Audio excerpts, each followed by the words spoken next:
que é a questão da predestinação e do livre-arbítrio.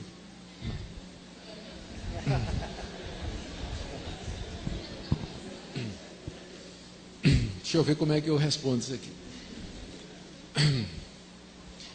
Eu vou tentar dar uma resposta breve para uma questão extremamente complicada e que já vem sendo debatida há 2000 anos na igreja, né? Sem que haja assim consenso entre todo mundo. Eu vou dizer qual é a dificuldade. A dificuldade toda é que você encontra na Bíblia duas coleções de versículos que parecem uma contradizer a outra. Então, por um lado, você tem uma longa lista de versículos que dizem que Deus é soberano, que Deus determinou tudo o que existe, que Deus predestinou aqueles que Ele quis para a salvação, que Ele escolheu quem Ele quis que vai ser salvo, que quem Deus não escolheu, esse não vai ser salvo de maneira nenhuma, só os eleitos entrarão no reino de Deus. Você tem dezenas de versículos, eu posso dar a lista para vocês que falam disso aí. Só que a mesma Bíblia tem também uma coleção de versículos que parece atribuir ao homem o livre-arbítrio, do tipo assim: quem se arrepender e crer será salvo, tornai-vos para mim, e eu tornarei para vós outro, aquele que perseverar até o fim, esse será salvo, vinde a mim todos vós que estáis cansados e oprimidos, e eu vos aliviarei, eis que estou à porta e bato, se alguém ouvir a minha voz e abrir, entrarei e cearei. Aí você fica doido, porque por um lado você tem a Bíblia dizendo, falando da predestinação, claramente, você pode dizer que você não entende a predestinação, mas dizer que ela não é bíblica, você está errado. Porque a Bíblia fala da predestinação e da eleição do começo ao fim, e não é pré-conhecimento não é que Deus anteviu, não tem nada a ver.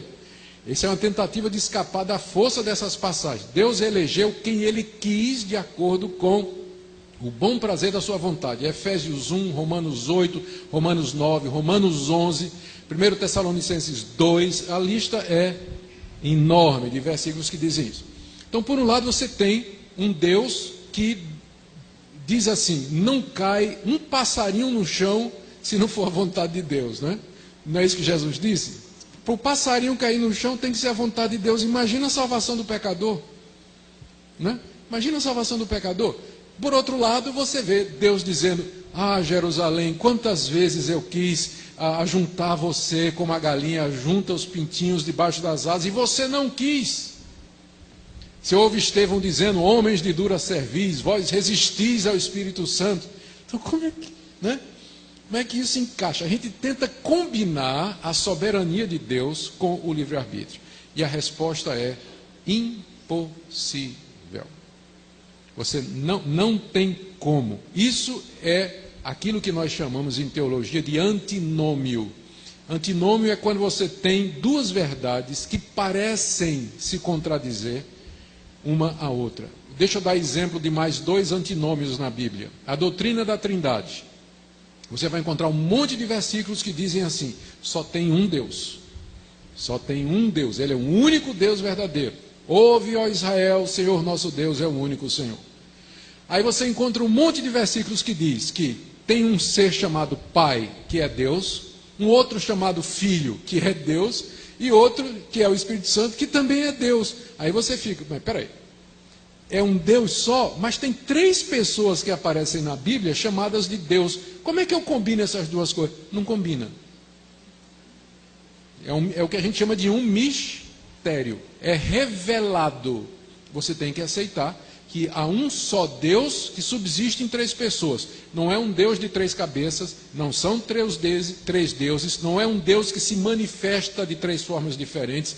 São três pessoas distintas que são um único e verdadeiro Deus. Ou seja, na matemática de Deus, 1 mais 1 mais 1 igual a 1. Na nossa, 1 mais 1 mais 1 igual a 3. Na de Deus, 1 mais 1 mais 1 igual a 1. Outro antinômio. A Bíblia fala de Jesus, tem várias passagens que se referem a Jesus Cristo como sendo o verdadeiro homem. Ele chorou, ele sentiu raiva, ele se entristeceu, ele cansava, ele comia, ele dormia, e ele sofreu e ele morreu. Tem uma lista de outras passagens que diz que Jesus é Deus, que ele já existia antes de vir ao mundo, que ele e o Pai são um, que ele é o Filho de Deus, que ele é eterno, que ele é onisciente e ele é onipotente. Agora me responda, se ele é Deus, quem é que morreu na cruz? Que Deus não morre. Resposta, não sei.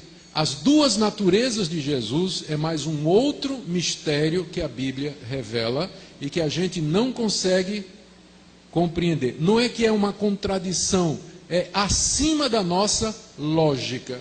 É acima, porque nós estamos falando de Deus, que é um ser totalmente outro. Ele é totalmente outro. Então, nós não temos como entender determinadas coisas. Então, a doutrina da predestinação e da responsabilidade humana se encaixa na mesma categoria. Deus é absolutamente soberano, só vai para o céu quem Deus escolheu e chamou. Pode ter certeza disso, é isso que a Bíblia diz. Por outro lado, você é responsável por sua decisão. Se você vai para o inferno, é porque você disse não, é porque você não quis. E se você for para o céu, é porque Deus chamou você. Todo crente de joelho, ele é um calvinista. Porque quando ele está de joelho, como é que ele ora? Ele ora assim, ó Deus, eu te agradeço. Você ora assim, ó Deus, eu... Não, desculpa. Você está de joelho dizendo assim, eu me agradeço porque eu tomei a decisão. Vou para o céu porque eu tomei o livre-arbítrio da forma correta. Eu me agradeço. É assim que você faz quando está de joelho? Não, não. Como é que você agradece? Deus, eu te agradeço porque se o Senhor não tivesse tocado meu coração, se o Senhor não me tivesse dado a oportunidade. Então, todo mundo de joelho é um calvinista. Agora, quando ele se levanta, o que é que ele faz? Chega para o vizinho e diz, se converta, não é isso que ele faz, né? Se converta, se arrependa dos seus pecados. Então, todo calvinista de pé é um arminiano.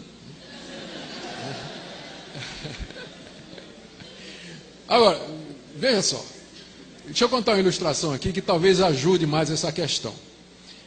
Imagine aqui uma rua, tá? Você tem uma rua aqui, uma calçada, e tem uma porta bem grande, escrito em cima assim, vinde a mim todos vós que estáis cansados e oprimidos, eu vos aliviarei. Aí a multidão está passando, muita gente para, olha a placa, vê o convite, uns, olha assim, vai embora, não está interessado. Outros ficam curiosos por um tempo, bota a cabeça dentro assim, olha, quero não, aí vai embora. Aí chega um que para, lê, vinde a mim, aí eu quero, eu vou. Ele entra, e quando ele entra, ele olha para a porta pelo lado de dentro, em cima do umbral está escrito, só pode vir a mim aquele que o Pai trouxer. Não é? Antes de entrar, vinde a mim. Você diz, eu vou. Quando você entra, você olha para trás e diz, eu só vim porque Deus me trouxe. As duas coisas combinam. Elas não se explicam. Não há uma explicação lógica para isso. Como é que pode haver responsabilidade no mundo governado por um Deus que predestinou tudo o que acontece? Então isso não cabe na nossa lógica, mas é o que a Bíblia diz. Tá? Então, minha sugestão, ainda bem que ninguém vai para o céu sob a condição de acreditar na predestinação, tá? Você é predestinado, mesmo que você não acredite, pode ter certeza. Então, ainda bem que sua salvação não depende de você acreditar nessa doutrina. Mas pelo menos não diga que ela não é bíblica. Diga assim, eu não entendo. Eu sei que a Bíblia fala disso, eu não compreendo, mas eu não posso dizer que é bíblica, porque é bíblica, está na Escritura Sagrada. A gente só não sabe direito como resolver. As pessoas tentam resolver esse dilema da soberania de Deus e da responsabilidade humana, ou anulando a soberania de Deus, para deixar o homem livre, dizendo que Deus não predestina, que Deus não conhece o futuro, que Deus não determina, e aí eles vão ter que tirar da Bíblia dele um monte de versículos, ou você tem os outros que querem negar a responsabilidade humana, que são os chamados hipercalvinistas, não é? Que dizem que não adianta nem evangelizar, nem precisa evangelizar, porque os eleitos virão de qualquer maneira. Então são os dois extremos que a gente tem que evitar. Nós temos que manter as duas verdades juntas. Pensa nisso da seguinte maneira, se você ficar em cima de um trilho de trem, em linha reta, que vai até no horizonte, você vai ver que as duas linhas vão correndo paralelas e elas nunca se encontram, mas elas se encontram lá no horizonte, não é isso? Então a soberania de Deus e a responsabilidade humana são as duas linhas desse trem, elas correm paralelas na Bíblia e se vão encontrar na eternidade, lá a gente vai compreender Por enquanto, elas estão correndo lado a lado. Não se contradiz, estão correndo lado a lado, mas a gente não sabe como é que elas se relacionam. Tá bom assim? Todo mundo entendeu? Então vocês estão melhores do que eu, porque eu ainda continuo com dificuldade de entender.